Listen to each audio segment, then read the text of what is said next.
Chapter 8. During the afternoon, Timothy was busy and we did not talk much. He was making a hut of dried palm fronds.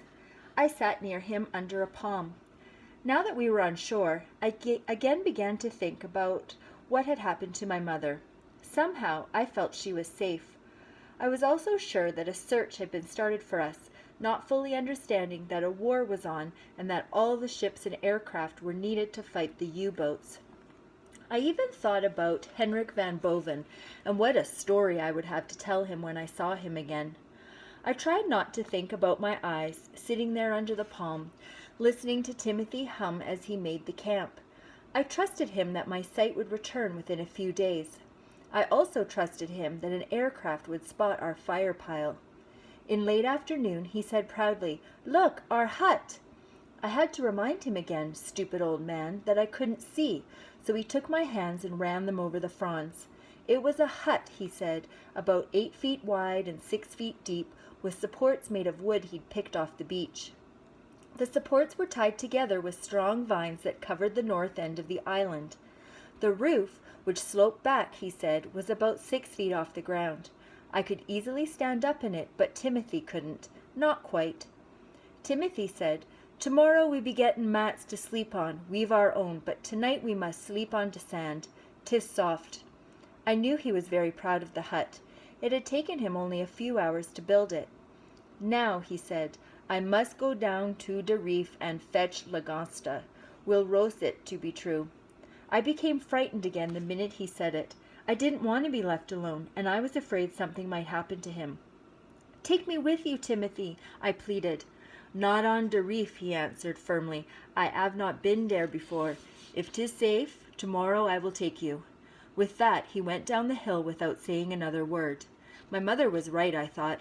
They had their place and we had ours. He did not really like me, or he would have taken me along. He was different. It seemed as though he were gone for a very long time. Once I thought I heard an aircraft, but it was probably just my imagination. I began yelling for Timothy to come back, but I guess he couldn't hear because of water noise on the reef. The palm fronds above me rattled in the breeze, and there were other noises from the underbrush. I knew Stu Cat was around somewhere, but it didn't sound like him. I wondered if Timothy had checked for snakes. There were also scorpions on most Caribbean islands, and they were deadly. I wondered if there were any on our cay. During those first few days on the island, the times I spent alone were terrible. It was, of course, being unable to see that made all the sounds so frightening. I guess if you were born blind, it is not so bad. You grow up knowing each sound and what it means. Suddenly, the tears came out. I knew it was not a manly thing to do, something my father would have frowned on, but I couldn't stop. Then from nowhere came Stu Cat. He rubbed along my arms and up against my cheek, purring hard. I held him close. Soon Timothy came up the hill shouting, "Young boss! Tree nice langosta!" I refused to speak to him because he had left me for such a long time. He stood over me and said, "Here, touch them. They are still alive." He was almost crowing over his lobster. I turned away.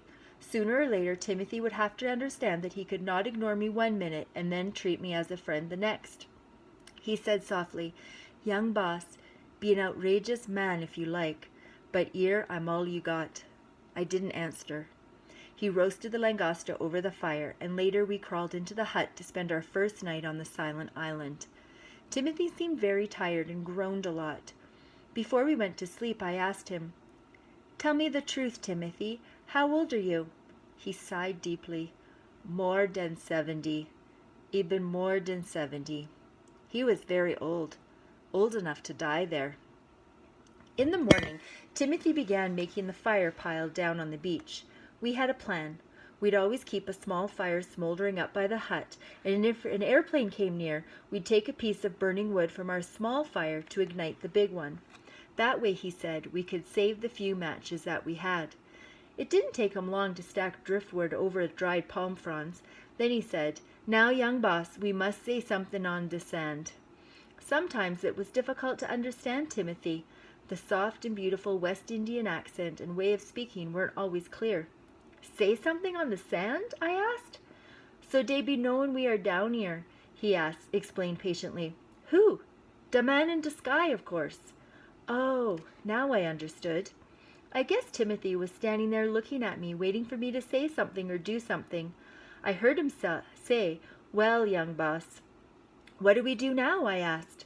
His voice now impatient, he said, "Say somethin' wid the rock, wid many rocks. Every rock be sayin' somethin'." I frowned at him. "I don't think I can help you, Timothy. I can't see any rocks." Timothy groaned. "I can see de rock, young boss, but what do we say?" I laughed at him, enjoying it now. "We say help." He grunted satisfaction. For the next 20 or 30 minutes I could hear Timothy dropping rocks against each other, singing softly to himself in calypso. It was a song about fungi and fish. I'd had fungi in Williamstad down in the Blacks Market at Ruttercade. It was just plain old cornmeal. But most food has different names on the islands. Soon he came to stand over me.